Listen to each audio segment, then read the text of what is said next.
And some worry as well. We had the UAE coming out today saying that they're very concerned about the situation in Iran, and that the stability here is pivotal for that of the region.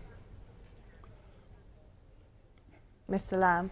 Well, I don't think that's surprising, considering that the issues that exist between the Iranian government and the UAE. But again, I think that the blocs are forming, and that they're using this as best they can as yet another issue in the struggle, as some see it, for the future influence of the Middle East. So I'm not particularly surprised, although I didn't hear the item about UAE, but I think that's frankly predictable. And what I hope will happen, and I suspect will happen, is that things will calm down and we'll be able to take a less passionate look at exactly what happened. And I have a certain confidence that the government of Iran will act in a judicious way in punishing those who have transgressed the laws, and to support those who have suffered. Let's look at the international consequences, Mr. Towell. You said it is about moving forward. At the moment, have we come back in terms of diplomacy? Has there been some steps taken backwards? We now know the United States has cancelled those invitations for the July 4th parties at US embassies. Where does the situation stand in terms of diplomacy that was possibly going to occur between the United States and Iran? Well, I think invitations to hot dogs on the 4th of July is small potatoes. Symbolism is important. I don't disagree with my two colleagues, strangely enough, maybe because I'm retired from the State Department after 31 years and I can just talk freely myself. I'm a historian by training. I don't spend too much time looking backwards. I was a diplomat during the Cold War. I served with dictatorships of the right and the left. I know what non-democratic governments look like and what they do morning, noon, and night. I'll let the historians write the books.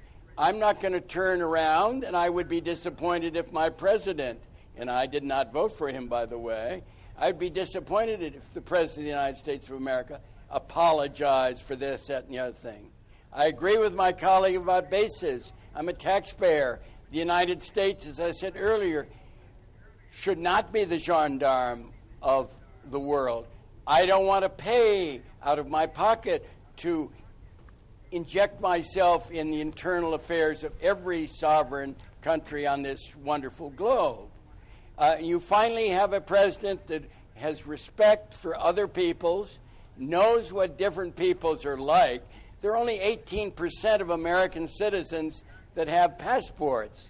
They don't know what foreigners are. And we have a president and a new government and a new environment that is willing to open up all over the place. Indeed, in the great Persian Empire, in Venezuela, in Cuba, in Nicaragua, all sorts of funny places. And of course, indeed... Let's move forward together and make it... Yeah, I was going to say, indeed, Barack Obama, in fact, saying in the last few hours that denying once again that there's been any US interference in the situation here in Iran, and saying that, in fact, he's gone out of his way not to interfere. Iran has said, it's claimed on several occasions, that there's been direct interference by several countries, including the United States and Britain, in especially the riots and fomenting the riots and starting up the riots. Toufic, can Iran back its claims up at all? Well, the United States is accused, number one. Like I said, last year they put forward through Congress $400 million for covert operations to undermine the Iranian government. Britain has now removed off its terrorist list the MKO organization. But the matter of the fact is they haven't revoked this. They haven't changed the situation. These funds are still there. And the British government has now removed from its terrorist list the MKO organization, which is still a terrorist organization on the US terrorist list. So the question is, these people are operating in Iran. They've been, this organization has been responsible for thousands of deaths. So the question is, if these funds are available and Britain has now removed this organization off its terrorist list, then these two states have to be looked at. And that's the exact same thing that the US would have done. When 9/11 happened, the tragic event of 9/11 took place, the first thing the US did is it looked around the world and see who wanted to hurt the United States and who had the funds to hurt the United States, who put the funds forward to hurt the United States. And whereas I agree with the previous speaker that we want to look forward, but we also need to heal the wounds. The Iranian people did not forget what happened in 1953 and the decades of brutal dictatorship that followed. And just like the people of the US wouldn't forget 9/11 overnight if we told them to just move on. You can't expect the Iranian people to just forget the things that the US has done to that the US has done to them over the years.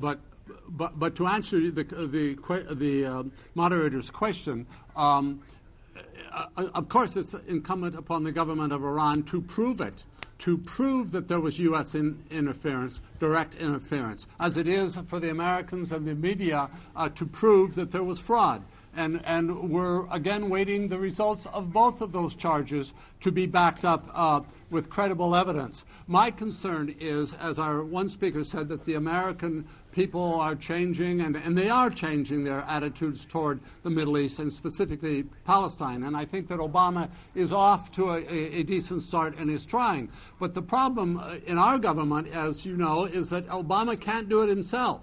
And we've got occupied territory in Capitol Hill, the U.S. Congress, with, again, these obscene resolutions that were passed without any real evidence by Kirkman and Coleman and the usual Zionist cabal that they are now representing as American policy. The U.S. Congress is only one branch, and they can pass any kind of resolution. As our colleague who spent 31 years in the State Department recalls, all those anti-Soviet, anti-Russian Congressional House resolutions. And so I say that this has to be taken into consideration, too, as we look at this subject, is that we've got a branch of the American government, the legislative branch, controlled largely by Zionist interests, that will pass any kind of anti-Arab, anti-Muslim, anti-Iranian resolution that comes to mind. So that's part of this mix as well. But I say the Iranians have got to prove that there was direct interference. I know there's 8 organizations that work full-time, funded in America, Let me just come in here, if I may, democracy. Because we're running out of time. I'd like to give the last word there to Timothy Towell to respond to that, and also briefly answer the question, well, now discussing everything we have discussed, where do we go from here? Why has Iran been looked at in this way, and with the diplomatic efforts that were being made, what do you think will happen from here on out? Well, as I said, I'm out of government and just came back from Europe, and I've read all my newspapers this morning. Iran's off the front page because Michael Jackson died. Americans are distracted by things that are less serious. I don't think any of them are listening to many of those resolutions by individual senators and congressmen that have certain constituents in certain cities and certain blocks and areas that do that every day on television. I endorse the idea that somebody should prove all these bad kind of things that everybody's been talking about, but my experience in a highly volatile situation, it's very hard to prove anything.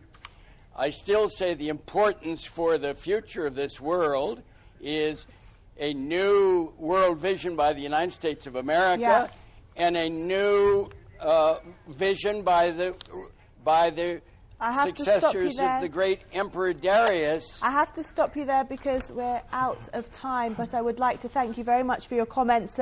Timothy Towell there, the President of the Foreign Policy Group, joining us from Washington, and also our 2 other guests from London, Toufic Machnouk, the Associate Director, Institute for Policy Research and Development, and joining us from Beirut, Franklin Lam, an international lawyer. Many thanks to all of you.